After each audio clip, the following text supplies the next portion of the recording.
Welcome back, friends, to another episode of Synthwave Recipes. Today we'll create a pulse width modulation strings patch that is perfect for Synthwave. We'll create this patch on GR8 by Phuturetone, but you can make it in any synth that offers pulse width modulation via LFO. Let's get to it. Here's the basic recipe for the patch. This is what the initialized patch sounds like. Lovely, right?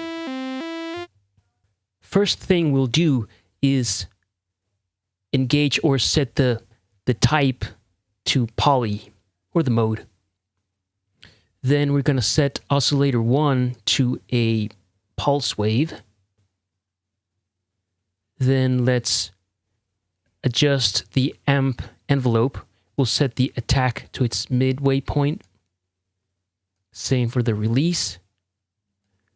Just bring the sustain a little down, let's say to around 3 o'clock. And the decay, we'll push it up a little bit, let's say just to 2 o'clock on the dial. This is what it sounds like now. Okay, we're starting to get there. Now, let's head over to the filters section and set the slope or the filter type to 4-pole or minus 24 dB, which is the same. We're going to lower the cutoff just a little bit. Resonance, let's bump it up to around 10%. And now this is important for this patch. Make sure that the envelope amount going to the filter cutoff is 0. So we don't want any envelope action changing the cutoff. The cutoff is going to be static, whether we set it here, there, or lower. In our case, just a little bit below 100%. We want it to stay there throughout the duration of the notes, or as we play the patch. Same as the key tracking, leave it at 0. Then next up, we're gonna engage the pulse width modulation. We're gonna set its source as the LFO, or the LFO as the source for the PWM. Let's set this control to halfway. As you can hear, we had a dramatic change just with that. We bump up the level just a little bit. Finally, we'll go to the LFO section, and let's make sure that the source wave for the LFO is a sine wave. And let's play with the rate to see what we like. Too slow? Too fast? Right there, it's cool. Now let's look at the attack and release of the amp again to see if we need to adjust it, or we can get it to a place that feels better. Too slow. Too attacky. Too slow. Or I meant too fast when it was here to the left.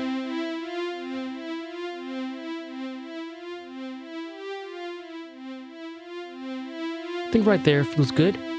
Now let's see the release. Too short. Too long. Notes are smearing each other. I think right there it sounds really good. Now for the final touch, let's head over to the effects section. Let's engage chorus. Now prepare for the clouds to part and for the angels to sing.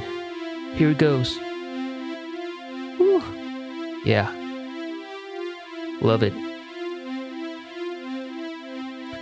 Let's tweak the depth. Too shallow, it's like too slow. Thing right there. Rate. Too fast. Too slow.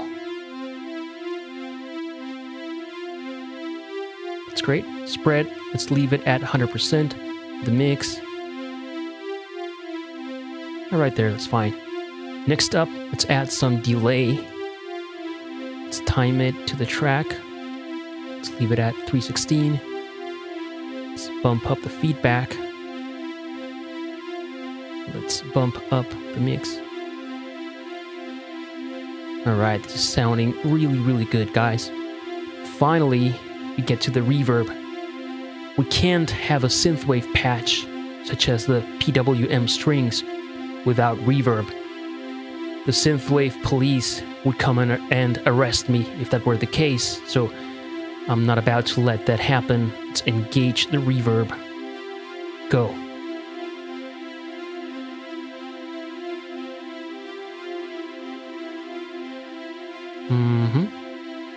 Nice. Let's adjust the high cut down to like 5K. Let's increase the low cut to around 300 so this doesn't muddy up our mix or our sound. Increase the length. And we're done. This sounds very, very nice. Something else you could do, here we only used one oscillator. You can engage the second oscillator. So let's do that. Let's set it to a pulse wave. Let's adjust the mix to 50-50 so we can hear both oscillators. Immediately you can hear that it is more swirly, more chorusy. That's because of the detuning, but we can increase this to make it even more swirly. So right here, it sounds pretty good too. Alright, so there you have it. Enjoy!